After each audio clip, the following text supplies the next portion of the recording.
Hi, thank you for tuning in once again to the 30-day mental diet. I am at day 14. Day 14, I am Elder Carl Gale of the Philadelphia Church of Universal Brotherhood. We're located at 530 Eastern Parkway in Brooklyn. I would like to, if this is your first time here, I want to thank you for tuning in. And I would like you to ask you to please like and subscribe to our channel so you can get notified anytime the church uploads a new video. Today we're going to cover lesson number 14 from the 30-day mental diet. And lesson number 14 says, life owes you nothing. And which should be an interesting read for you. Life owes you nothing. And it says, living is what you make it. This is what's underneath the title there. The cause of a great many of the troubles people encounter rests in the fact that they seem to have developed a sort of lethargy, which demands that everything be brought to them on a silver platter without their having to do anything about it. This is a nice idea if it would work, but it doesn't, for it overlooks the fact that the basic and fundamental to all existence is activity and creativity. Now, this is very important. Basic to life is that you have to be first active, and number two, you must be creative. Activity shows that you have life. We know plants have life because they grow and they move. Anything that moves and is active, we know it has life. So God has given you life. So one of the fundamental things of life is that you must be first active. The second thing is that you must be creative. Why must you be creative? Because you are created in the image and the likeness of God. And God is creative. And God is always creating something new. So when you are active and you are creative, you are behaving like your creator. Let me move forward. The next paragraph says, the world does not owe you a living. The truth of the matter is that do you feel that the world owes you a living? That life should provide you with all the desires and needs without you doing anything for it? The truth of the matter is that all you could possibly need has already been provided for you. Now, this is a good, interesting thought. When God created man, the first thing he did was created everything that man needed to live. So he created the world and he created the garden where his food and his sustenance and everything would be there. And then he created man. So think about this. Everything that you need for life, to live a prosperous life, to live a joyous life, has already been provided for you before you came into existence. There is no reason for any person to sit back and complain that the world has done him wrong, has withheld things that make living worthwhile. As long as you acknowledge that the mind back of the universe is intelligent and within it rests the possibility of all good things, then you can realize that everything has already been given to you and is ever accessible to you. The problem is to what degree and extent you are able to recognize and accept this. Interesting. So you have a bank account in the universe that is filled with whatever you desire. If you desire food, it's there. You desire money, it's there. You desire a partner, it's there. Whatever you desire, the universe already provided for you. But you have to recognize that it's already there. It is not hidden. In fact, it may be hidden in plain sight. It may be right in front of your face, but you haven't recognized that this is the provision. Okay, you have a great debt to life. Life owes you nothing, but you are eternally in debt to life. You are the one who is withholding yourself from life. What do you owe, and to whom do you owe it? You are only able to receive to the extent to which you are able to give. Incredible. I'm moving down in that same paragraph. Life has been given to you. Now it's up to you to do something with it. Life is good. Life is creative. Life is dynamic. Life is purposeful and joyous. And you have to express these qualities. You have to let them flow through you into the world about you. If you have the idea that life has done you wrong, the only thing that really has happened is that you have done yourself wrong. Wow. So here the author is making an interesting statement. He says life is good. Life is creative. Life has purpose. Life is dynamic and life is joyous. If you are not experiencing any of these things in our lives, in your life,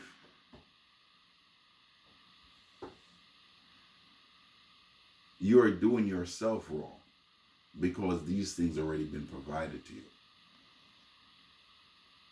Yes, in life we have highs and lows, but life is not withholding anything for you. In fact, you are the one that's withholding from life, because the more you give in life, the more you will receive back in life.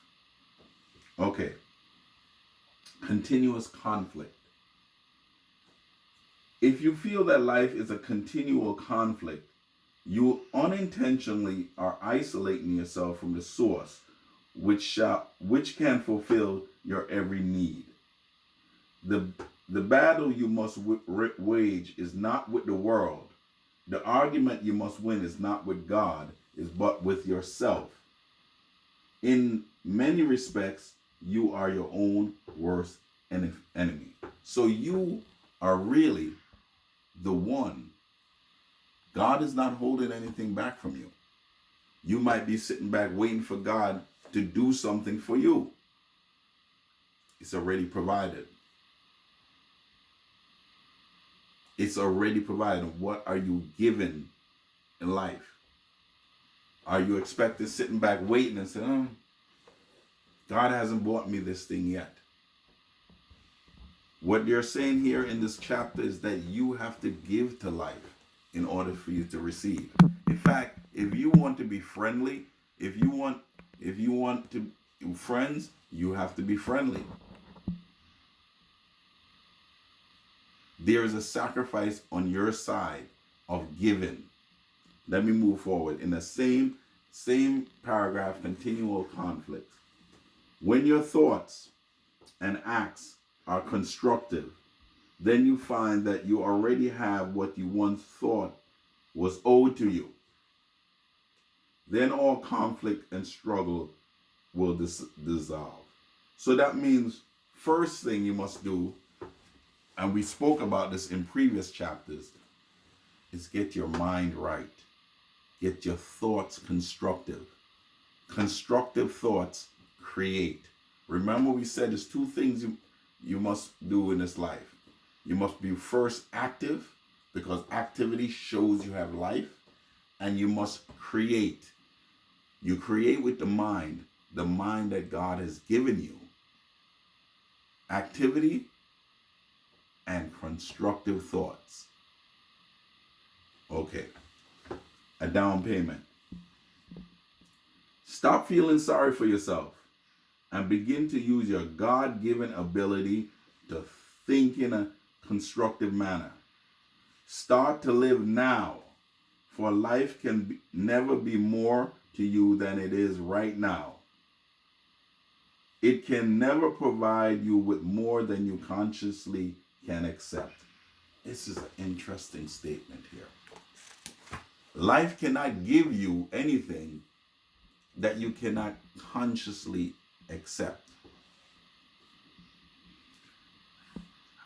One of the things you might see a luxury car.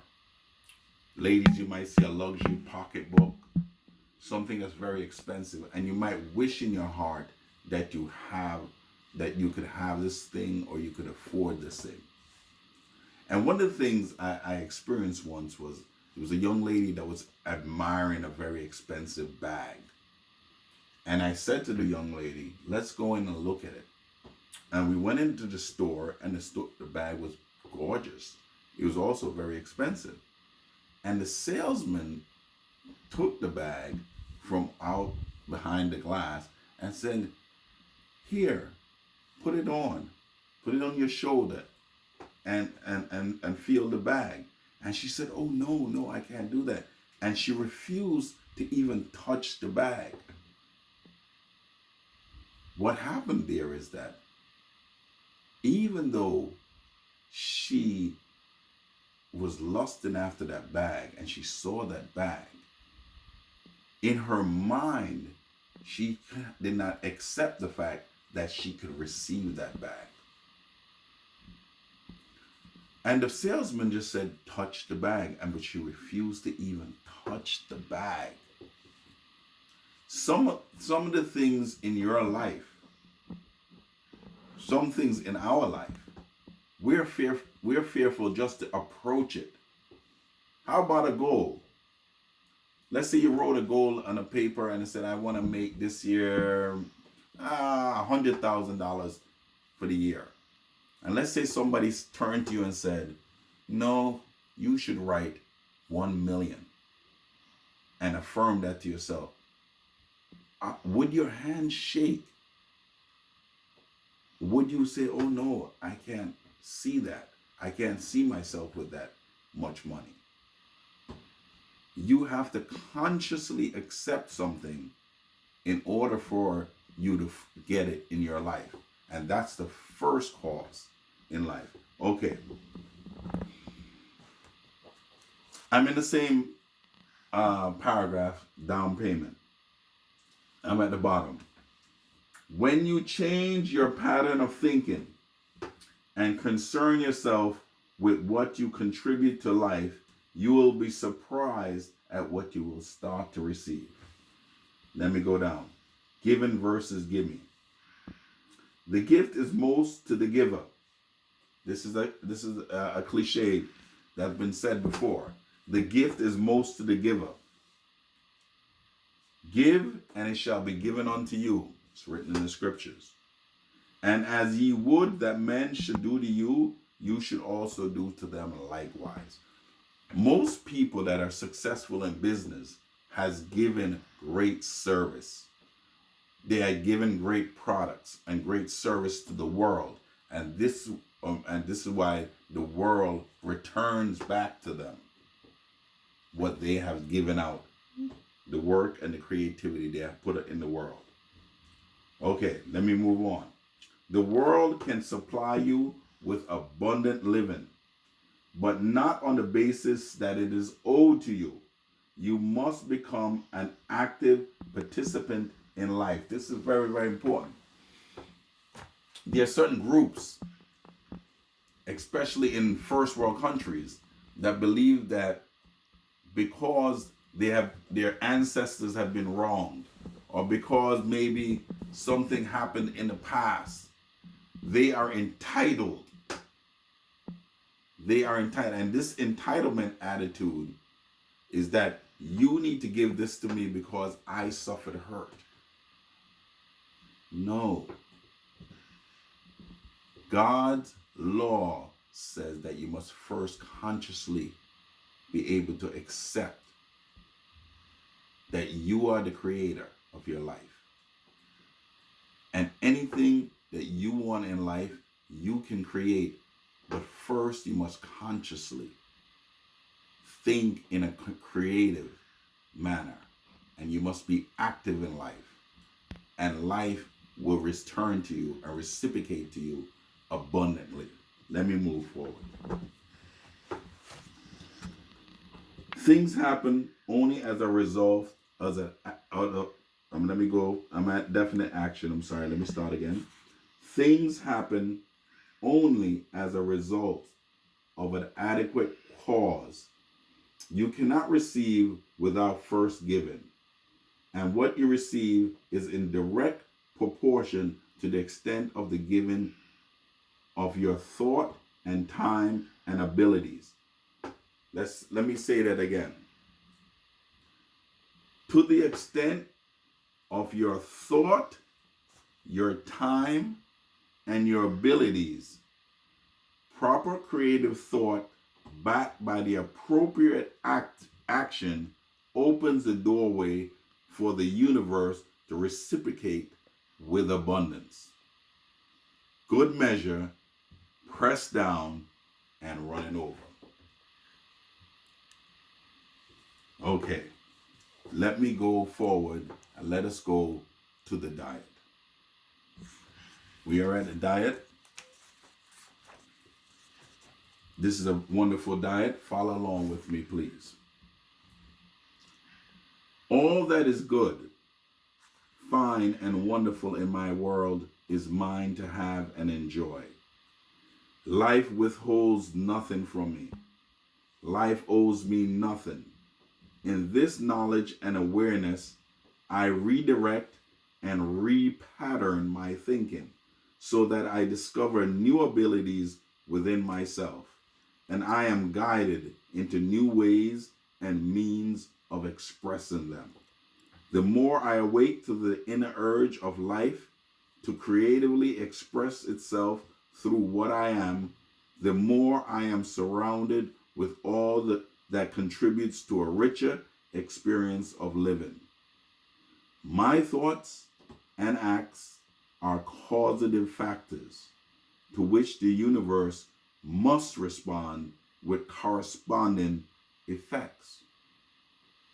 I am responsible for my experience, and I now affirm that infinite mind acting in and as my mind directs, guides, and stimulates my thoughts so that it becomes creative in the best possible manner for the establishing in my life of the greatest possible good. I no longer wait for God to give me that which I may need, for I know that all that there is has already been given. I now consciously acknowledge the gift and accept it as mine. My thought and action express my belief, and as I give of myself to life, I am abundantly rewarded. What a wonderful diet. Sometimes during the 30-day mental diet, you need to read the diet really slow and really digest the words that are being said here. And that when you read it with passion, so that these words can go straight to your subconscious mind and you can accept it. Let me read a capsule supplement for you. I really like this capsule supplement. Life becomes to me what I am to it. Today, my every thought and act is my givenness to the world of my highest concept of what I believe God is. And the lawful creative activity of God returns to me in tangible form and good. The good I affirmed is mine. This is beautiful. We're moving into our third week, and this is really, really a good lesson lesson for you to think about, and just remembering that life owes you nothing. It owes me nothing because everything has been provided for you.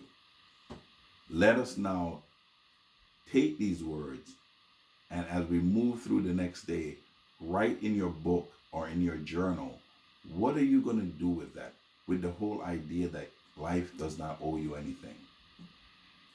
But I owe, what am I going to give to life so that I can receive back in my life good measure, pressed down and running over? Think about that. Write about it in your journal and meditate on those words today. And we'll see you tomorrow on the 30-day mental diet. Like I said, once again, please like and subscribe to this video and push the little bell icon so that you can be notified when the next day's diet starts. Thank you very much.